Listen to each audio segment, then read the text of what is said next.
Alright, it's that time. The 2021 Stanley Cup playoffs get underway tomorrow. Everything is officially set in stone. We know the matchups, we know the seeding. So with that, it is time for my bracket challenge. I'm hoping to do a lot better this year than I've done in years past. I don't have the greatest track record when it comes to playoff predictions, but hey, that's in the past. It's a new year. I don't think I can do any worse than previous years, so it's only up from here. And before we get started, I'm gonna say this. Remember, these are just my predictions. These are just my opinions. You don't have to agree with them. Everybody's entitled to their own predictions and their own opinions. All I'm asking is you respect my predictions here, and if I predict your team to lose, it's not the end of the world. You don't have to leave some hateful comments down in the comment section. And lastly, I did create a league for you guys to join and for you guys to submit your brackets to, so I will leave a link to join that at the top of the description box down below. And with all that said, let's go ahead and get started. Let's make some predictions. So we're going to start in the Discover Central Division, and little side note before I get started here, I honestly kind of forgot the divisions had names or had sponsors. I'm not really sure if the companies that decided to sponsor the divisions really got their money's worth this season, because I don't know about you guys, but I have never called the East Division the Mass Mutual East Division this year, and I haven't really heard anyone call it that either. But getting back on track here, we'll start off with Florida and Tampa Bay. I'm not going to spend too much time backing up this prediction because I made an entire video previewing and predicting this series. That was my most recent video on the channel before this, so you can go check that out after you have watched this video if you've not seen it already. But I am taking the Tampa Bay Lightning to win that series, and for game amount, I'm going to go 7 games. I think it's going to go the distance. Moving along now, we have the Carolina Hurricanes up against the Nashville Predators, and if I'm being honest, of all the first round matchups, this is probably the one that I'm least excited for. I just don't really give Nashville much of a shot to even be all that competitive with Carolina.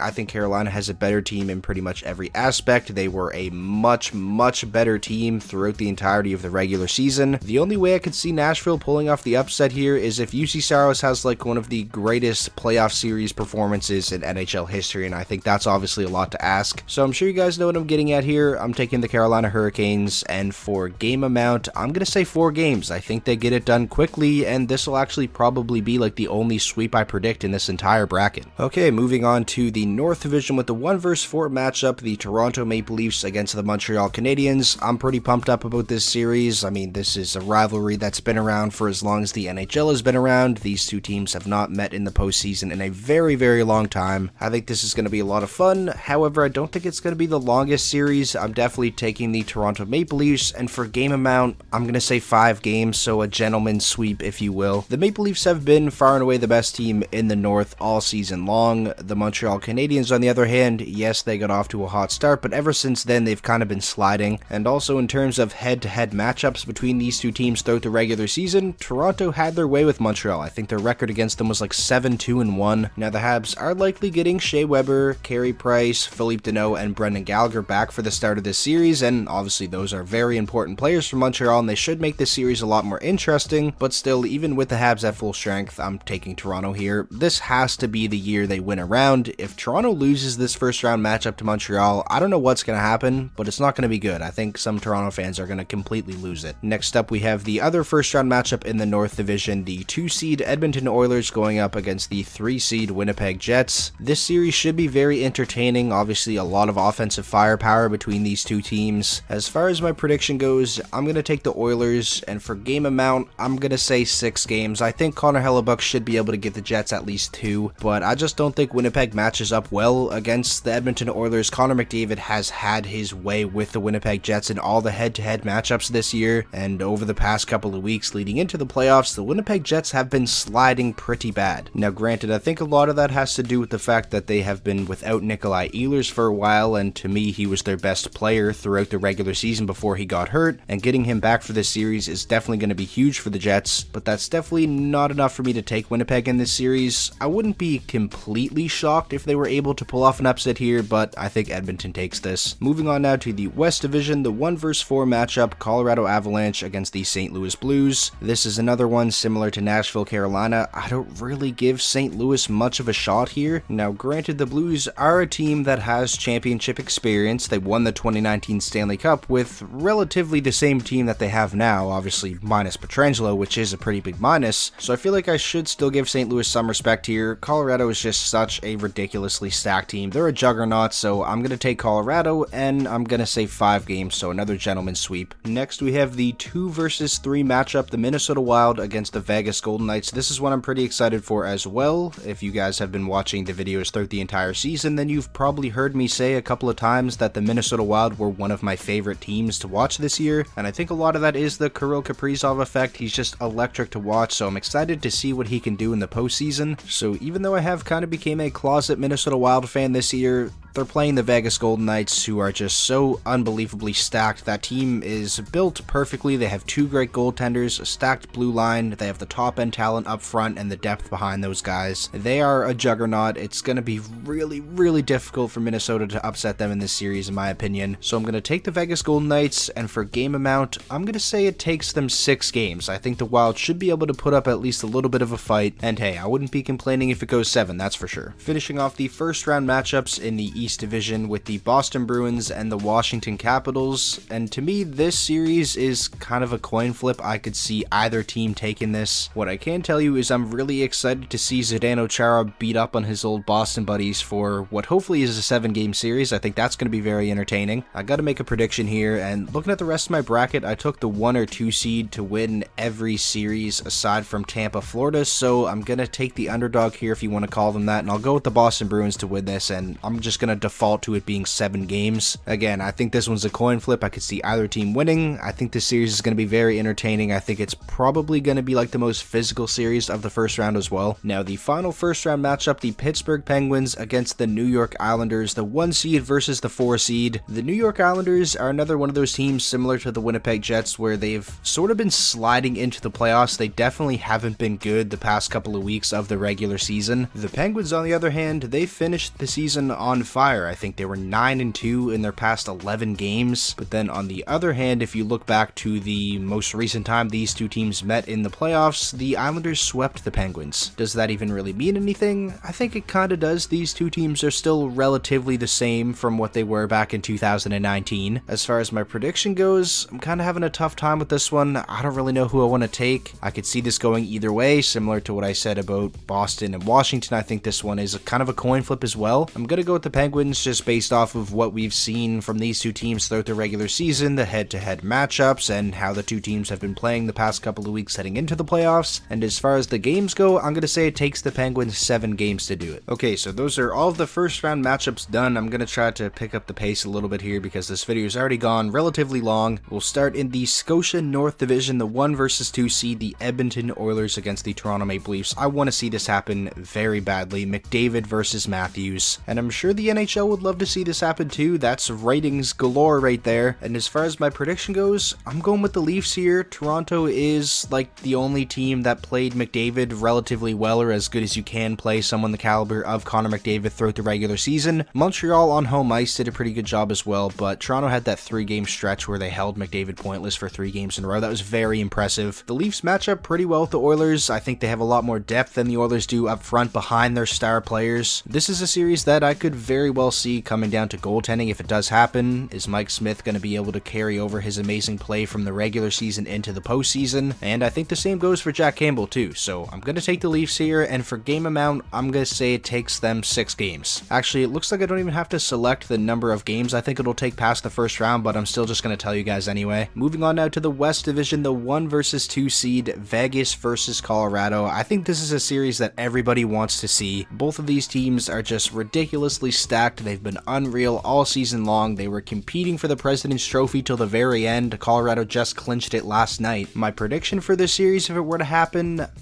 I guess I'll go with Colorado. I just think their top-end talent is better than the Golden Knights. On the blue line, Pietrangelo and Shea Theodore are fantastic. Theodore especially, but they aren't Cale Makar. And up front, I love me some Mark Stone. I think he's criminally underrated. I think he has a case to be the best right winger in the league, but he's not a Nathan MacKinnon. And we saw what Nathan MacKinnon was able to do in the postseason last year. He was ridiculous. And if he plays like that again this year, this Colorado team is going to seem unbeatable, especially if all their guys stay healthy. So I'm going to take Colorado, and for game length, I'll just say it goes 7 because if this series happens, I'd love to see 7 games of it. Moving on over to the East Division now, the Pittsburgh Penguins and the Boston Bruins, the 1 seed against the 3 seed. You know, it gets kind of hard to make predictions on this series past the first round because obviously we don't know if those series are actually going to happen, and obviously players can get injured in the first round, stuff like that, circumstances can change. So it is literally kind of just a guessing game. I'm going to go with Boston in this series, and for game length, I guess I'll say it takes them 6 games. I think this is one of the last years the Boston Bruins have of being a legit Stanley Cup contender with this core. Patrice Bergeron, he's getting up there in age, same with Brad Marchand, even though they kind of both seem like they're getting better with age. I think this group has one last really deep playoff run in them, so that's kind of why I'm taking them here. And also there's a particular Final Four matchup that I want to see that has the Boston Bruins in it, and we'll get to that. But first, before we get to the Final Four, we have the Discover Central Division, Carolina against Tampa Bay. This would be so good. And part of me feels like if Tampa Bay does get out of the first round and, you know, the deeper they go into the playoffs, they're just going to get better and better because Kucherov and Stamkos, I feel like the rust will be completely off by the second round. Kucherov especially because he hasn't played in such a long time. I think he'll just get better and better as the playoffs go on. So thinking logically here, you know, my brain is going to tell me to take Tampa Bay here, but I'm not going to. I'm actually going to take the Carolina Hurricanes. I've been riding with this team all year. I've been kind of pumping their tires all year. Even before the season started, I predicted them to win the Central Division and get the 1 seed over Tampa Bay, and they did. So I'm going to continue to ride with the Canes. I'm going to stick with them here and have them coming out of the Central Division on top. So after the reseeding, the Final Four is Colorado, Boston, Carolina, and Toronto. I was kind of hoping my bracket would work out so it would be Toronto and Boston in the Final Four, but hey, if it worked out like this, they could still meet in the Stanley Cup Finals, and that would be insane. However, I don't think I'm going to predict it to go that way. Starting in the... well, I guess it's not even a division or a conference anymore. Starting over here with Colorado and Boston, the 1 seed versus the 4 seed, I'm taking Colorado. They're just so stacked. Like I said multiple times throughout this video, I think if that team stays 100% healthy through the playoffs, which is kind of a lot to ask, obviously playoff hockey is extremely physical, injuries happen, but if their main top guys can stay healthy, Philip Grubauer especially, because obviously we saw what happened to them in last year's postseason, they had to go with Michael Hutchinson. I really just think this team is built perfectly. I know pretty much everyone had them as the favorite for the Stanley Cup heading into the season, and this is sort of like a boring answer to have them go to the Stanley Cup Finals, but I think that's what's going to happen. Now going over to the other matchup, the 2 seed against the 3 seed, Carolina against Toronto. This would be pretty interesting. You'd have James Reimer and Jake Gardiner going up against their former team in the Toronto Maple Leafs. Another storyline would be David Ayers. I'm sure he would probably be pretty torn on who he would be rooting for in this series. My prediction, I'm going with the Hurricanes. I think they would match up really well with Toronto. I think they'd have a lot of bodies to be able to throw out Austin Matthews, Jordan Staal. I'm sure he would get that matchup primarily as like a shutdown center. And then you look at their defense, like they just have so many good defense. Jacob Slavin, I'm sure he'd play a ton of minutes against Matthews. I'll say it once again, it is really tough to kind of give reasoning to back up your predictions as you go later on in the bracket because it's fantasy. We don't know if these matchups are actually going to happen. But yeah, nonetheless, my Stanley Cup final matchup is the Colorado Avalanche and the Carolina Hurricanes. And I'm sure you all probably know where I'm going with this one. I am going to take the Colorado Avalanche. Again, like I've said it multiple times throughout the video, this is just a perfectly built team. I think they're destined to go all the way this year, again, if they stay healthy. And I know it's a boring answer because everybody had them pegged as the Stanley Cup favorite heading into the season, but that was for good reason. So the Colorado Avalanche are my Stanley Cup champion for my bracket, and I have to guess the amount of goals that will be scored in the Stanley Cup final. It would probably be in my best interest if I went back to last year's and did the math on how many goals were scored, but that's no fun. I guess we'll just throw out a random number and say 32. I don't know if that's high or if that's low. So that is my bracket for the 2021 Stanley Cup playoffs. I'm so pumped to watch some playoff hockey, and I know I'm probably going to get people coming back to this video in a couple of months when the playoffs are over telling me how wrong I was. But hey, I mean, what are the chances of actually getting a perfect bracket? They're like next to nothing. So that is going to do it for this video. I really hope you guys did enjoy. Like I said at the start, I did create a league for the channel, so you guys can go and submit your brackets to it. A link to that will be at the top of the description. And if you guys are as pumped as I am to watch some playoff hockey, then hey man, leave a like on the video. That's the best way to show your support. And most importantly, if this was your first time checking out the channel and you want more NHL content just like this, be sure to hit that subscribe button, and I will talk to you all in the next video.